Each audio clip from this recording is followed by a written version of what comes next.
Hi everybody, this is Joshua with the Heavy Piano YouTube channel. This will be a piano tutorial for 1979 by the Smashing Pumpkins. So let's talk about right at the top here. We're going to talk about chords and melody, and I'll share a little bit of the rhythms I was using as well. Let's see here. E flat major 7, A flat major 7. We're going to go back and forth between those two chords, right? So here's our basic voicing, right, with the E flat in the root position. What I did like an octave and fifth in the left hand, kind of like a power chord. And the voicing I used, I had my 7th and my 3rd here. And I did. So kind of playing along with that E flat. So that's kind of our basic riff over E flat and A flat.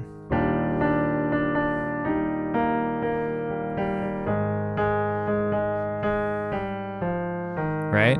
So we're going to do 4 times back and forth E flat, A flat. So let me go ahead and do that slowly and kind of see what I'm doing, and then I'll bring in the melody after I play through the first time. So first time through E flat, A flat.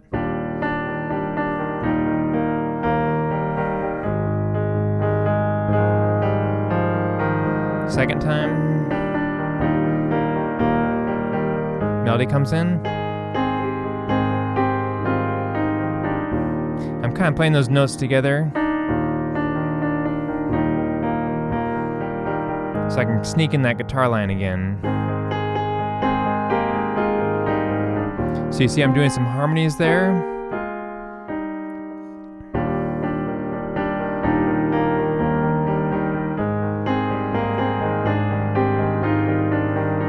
So one of the things I like to do is kind of add some harmonies and some clashing every once in a while, right? So I can definitely do this on the moving notes over the A flat.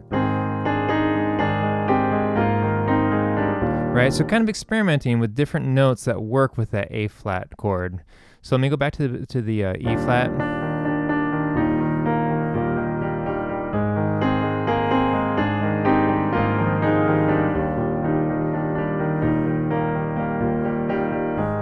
So yeah, I would practice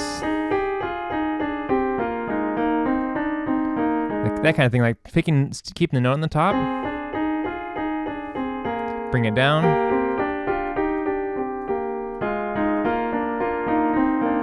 So just kind of playing around with the notes of the A flat major scale and using them as like kind of like a little duet in the melody. And then in between that, let's talk about the rhythm here too. So you can kind of see what I'm doing here.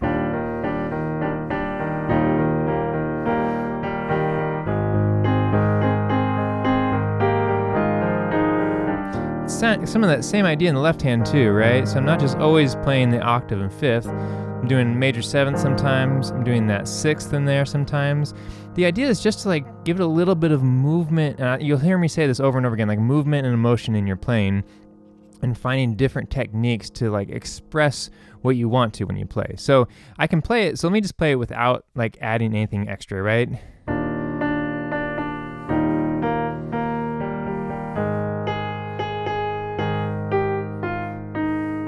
Right, and then so I technically have the notes and I have the downbeats, right? But by adding some extra rhythms in here,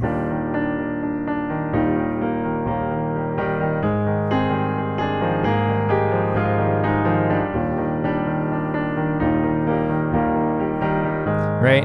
And again, not doing maybe the exact same pattern every time, but just trying to like feel the movement in the music on the piano, which is easier said than done, but I hope you can kind of watch my hands and see where I'm coming from. So let's see here. So we do 4 times back and forth, E flat and A flat. And then we do an F minor, and it's like an F minor 9 with the 7th there, and B flat. B flat, right? So it's just like this little turnaround.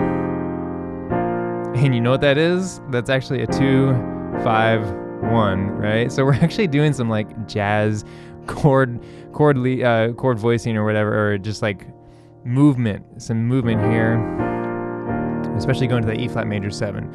So then we'll do E flat major, A flat major again 3 times.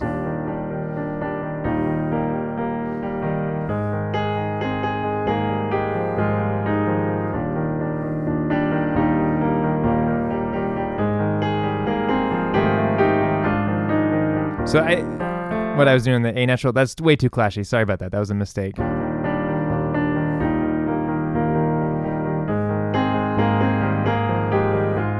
So this time, after 3 times, you do F minor 9 or 7. You can see I'm adding that G, that 6 in there if you want. Okay, so I'm not sure exactly what I did in my versions because I created a few different versions, and the one I shared is the version that's on YouTube. But I'd like to do like a little bit of a build-up. So going from the F minor.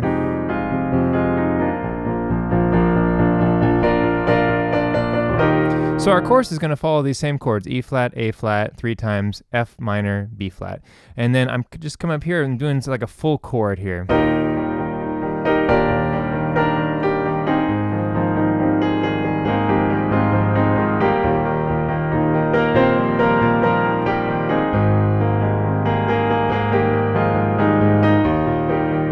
So there's a difference between playing this chord, right, and then the octaves, right? So sometimes when I want to emphasize the landing on a downbeat, I won't necessarily play the chord if I've done it before. And it's maybe not an intentional thing or a conscious thing, but it does give me more emphasis on the octave, right? I feel like when your ear hears the octave, yes, there are fewer notes there, so it's kind of like a weaker volume, but it emphasizes those 2 notes more. So it's just something to think about, kind of maybe the philosophy behind why, again, it's subconsciously, or maybe I'm not necessarily thinking about, but sometimes I want to land on octave instead of a chord.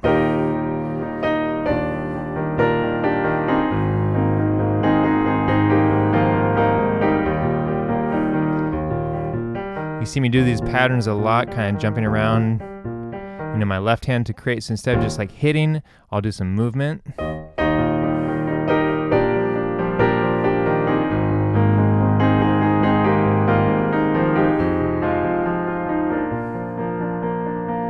And then pulling the energy back, right? Same thing again, E flat, A flat 4 times. There's something alternating the root and then hitting some notes up here.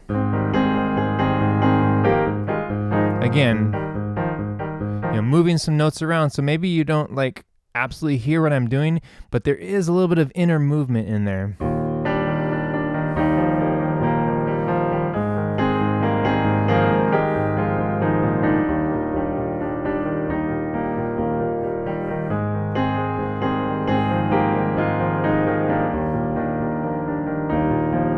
And then, it's like, this is, doing this kind of thing where like my left hand is moving around the notes is different than. So think about some different techniques over the chords you can use to change the emphasis, the rhythmic emphasis, and the emotion and the movement of it as well. So, okay, so we have verse, chorus, and then we have verse again, 4 times E flat, A flat, and then we have F minor, and this time instead of going to a 2-5, we're going to go to F minor to A flat major. And then we have another chorus.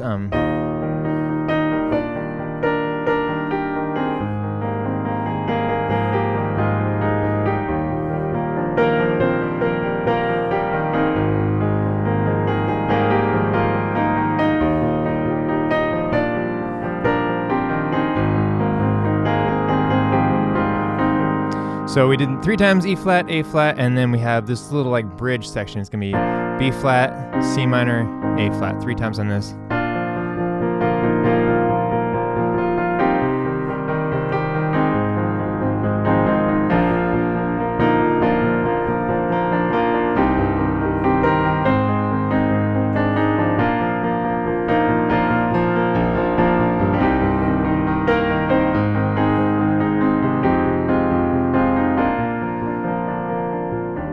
Come back, and you saw the F minor, B flat, turn around there. Come again, back again, 4 times E flat, A flat, F minor, B on a verse again. You can build it up to another chorus, 3 times E flat, A flat. And then we have a turnaround, F minor, B flat. And then it's just really a couple times in the E flat and A flat out, right? So if you're following along pretty closely to what they're doing in the recording, that's what my ear kind of found. So, but what I did to make it a little bit different, make my own, is on my acoustic, I don't have the luxury on the keyboard here, but on my acoustic, I have one of those mute rail, right, that drop down. So I actually, with my left foot, I brought the mute rail down, and the first part, I started to introduce like that rhythmic and melodic idea, right? And then I played around with different chords and moved that.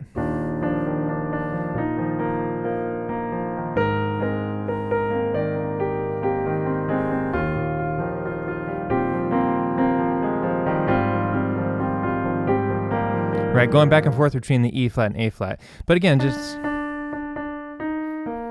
trying to play around with that idea. And then when I kind of felt ready, I brought the mute rail up, and then I introduced the song. Like I was like, okay, now I'm ready to start. I kind of set the stage for myself. And something does get a little bit lost when I record it and share it with you, but I'm trying to get as good quality recording as I can. So I'm kind of trying to capture like the feeling I get when I play the acoustic piano. And again, something's a little bit lost in the translation. It never sounds quite as good as it does live. But for me, I learn these songs, and then I sit down, I'll play along with the recording, and then I'll try to like get a feeling out of the song on the piano, right? And with the upright, you have the sound coming at you, right? And it can be a good or bad thing, but for me, it's nice to like really envelop myself in the sound and get like a feeling for where I want to be. So what I did is, use the mute, I brought it up, I kind of like set the stage for myself, playing around with that rhythm and that melody in different, like just transposing it a little bit, but then seeing what works over those two chords. And then I brought in like the main idea for the main song. So that's kind of where I was coming from with that idea. Yeah, and just again thinking of like the differences between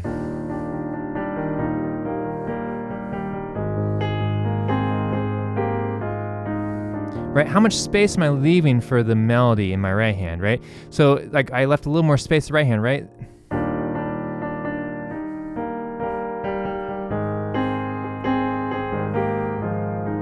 Right, so it's like letting the right hand have a say, and then the left hand's just supporting, versus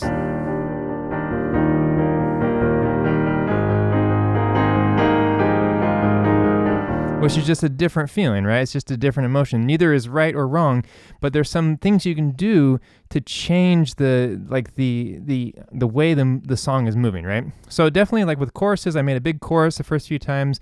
I do think I kind of pulled back and did a quieter chorus up top. It's gonna be totally up to you. This is just the way I played it. You can check out my version and take what you like and throw away the stuff you don't. But this is kind of the chords and melody I use and some of the rhythmic ideas. Again, thinking of the expansion of the energy and more notes or more rhythm in the choruses where I want to emphasize and drive the music forward, and then pulling back, right? So like, maybe even taking a pause, right, out of that B and then coming back in.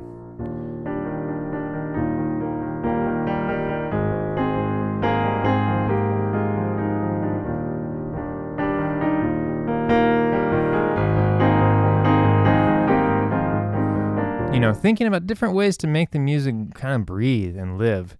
But yeah, I don't I don't know if it's right or wrong, but it's just what I like doing with these songs. And these songs were like such a soundscape or a soundtrack or I don't know, canvas to my like growing up. This was a really fun one to learn. I actually learned this someone reached out to me asking for a version of it for his wedding, so I was able to kind of create a couple different versions that they could use to walk down the aisle, and I thought that was really cool.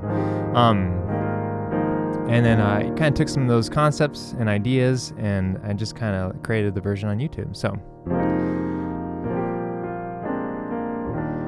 if you have any questions or comments, leave them below. If I did something completely wrong, let me know and we can learn together. I think the point of these videos is just to kind of like share and help somebody else.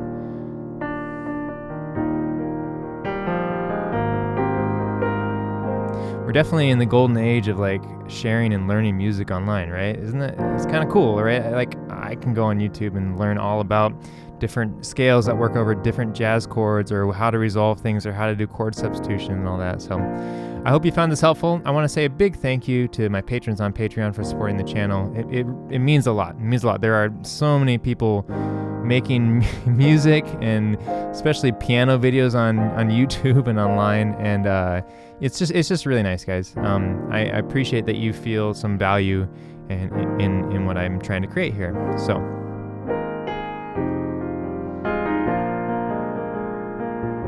And if you ever, if you're a pianist who takes these videos and learns something, please share if you've created your own version. I'd love to hear what you made. But anyway, I will catch you next time. I've talked long enough.